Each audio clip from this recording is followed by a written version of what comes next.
So I finished Act 3 in the silksong today. So having defeated most of the bosses and almost completed the game, I wanted to talk about how I feel about this game and get your feedback about it. First thing first is the difficulty. When you compare this to the first game, Hollow Knight, the Hollow Knight started slowly. It built toward the hardness of the game. But in silksong, you do not see that.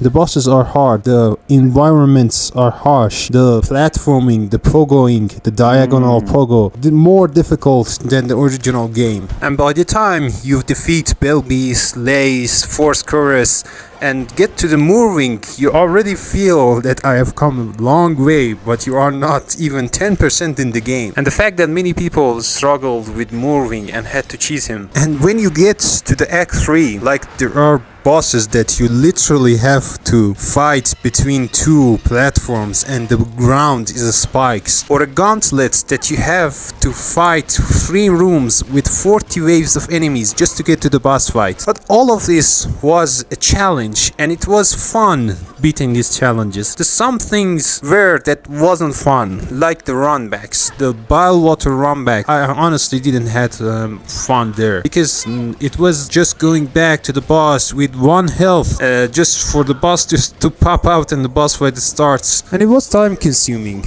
If you see this as a Metroidvania fan, it's no problem. A Souls fan or another person who comes outside the Metroidvania mindset and sees this, it's like, what is this? How much time should I spend on this? But I honestly don't mind. But imagine their plight in this. And that was the only downside I see with this game. All the other things were the upsides, like characters. The characters were really much better than the Hollow Knight. Characters like Sherma, Chakra, the snail shamans, and the Hornet herself. The story, the background, the red dream that we saw. Some part of the Hollow Knight, we saw the White Lady, we saw the Hera, the Beast, her mother, we saw even the Queen, a queen inside the hive. It was something new. The tragedies like Green Prince and the fate of the lost Verdinia, the Nihilith and the Shellwood and the Shrine Guardian Sith, the Trust King Han and the Trust Kingdom, and the lore of the Grandmother Silk, that she developed these weavers from common spiders and they wanted to go against her. The fate of the First Sinner, the hidden bosses like First Sinner, that added so much to the lore of not only the Farloom but the Hollow Knight. Like the Grandmother Silk is like a pale being, like the Pale King. And these creatures are meant to rule others, like they have to rule others, and they only bring misery, like the Pale King. And his motto, that no cost too great, he created hundreds, thousands of husks just to keep Radiance out. He sacrificed everything, and the Grandmother Silk is like that. He created in the image of the weavers to replace them, because after they sinned, she was disappointed in them.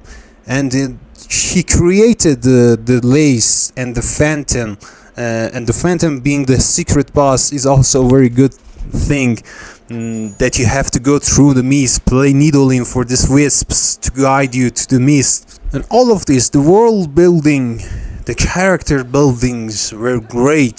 The story, the lore of the silksong, somebody makes a whole thing and compare it to the Hollow Knight, what happened, that the weavers went out of the flower loom and went back to the hollowness to sire a child who can come back and finally bind the Grandmother Silk, so they have their own fate. And the Red Dream is what I think everybody should focus on, how important that Red Dream was.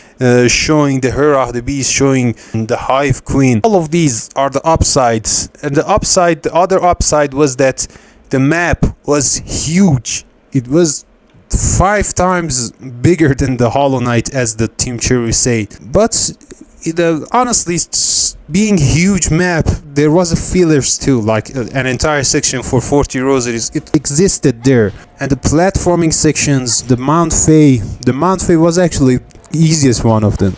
The runbacks were hard, There was an area above the cradle that was a very good one, and the herald, the comeback, the comeback of the herald, the mushroom, Mr. Mushroom, and you get ending if you do the quest. If you didn't know, you get an ending. It's not an ending separately from the true ending. It's an addition, like it adds to the ending of the game. And the secret areas of this game were very, very meticulous. Like they were well hidden. If you get the silksong ability, you can go back to the map and unlock many places. I counted 13 places that you can unlock, and I added it on my other channel in the shorts. Where are those? But yeah, because we talk about characters, the map, and also the soundtrack. I honestly like the soundtrack of the first game more because it was sadder, like the Hollow Knight. The Hollow Knight, Fate of the Hollow Knight was much more absurd than the fate of Hornet. Hornet had a hope, but the Hollow Knight didn't have a hope. It was just go, bang your head against the wall, defeat the Radiance just to become shattered like the others and go back to the void. It was the void at the end, and I don't know if you've seen the true ending because I don't want to spoil it for you people. In that true ending, it also showed that the hope exists, that the void is not utterly bad. And the next thing is the combat. The combat was a great improvement, like the movements. You have 6 movements. Cling grip, you have the fade down cloak, you have the silksong, you have the dash and the claw line. These are the ancestral arts. You have the silk skills, like the rune rage, sharp darts, all of that, cross stitches, and the combat system was a huge up. And compared to the charm system in the Hollow Knight, you had more tools like the crests. Crests added a lot to this game, and honestly, when I went inside of this game, I went with the Reaper crest, and I didn't change it throughout the game because, as the Bruce Lee said, don't fear man who knows 1,000 moves. Fear a man who practice one move 1,000 times. And I went throughout the game with this Reaper because I was just comfortable with it. But yes, there are crests like the Hunter. You can upgrade it twice. The addition of tools. The tools were like almost as if it was a cheese to the bosses. These flying automatons could imbue them with poison to deal additional damage. All of that was great. I personally did not use. I only used the flint slate and the flea brew. So the characters, the map, the world building, the lore, everything, like the combat, all of these, they were all great. This game were great. The downside were just meager. It was neglectable. And if this game, what do you think? If this game doesn't become the game of year, I'm just gonna cry because how good this game was. What do you think? Will this game become the game of year? And like and subscribe. Check out my other channel for the shorts and the longer streams. Peace out.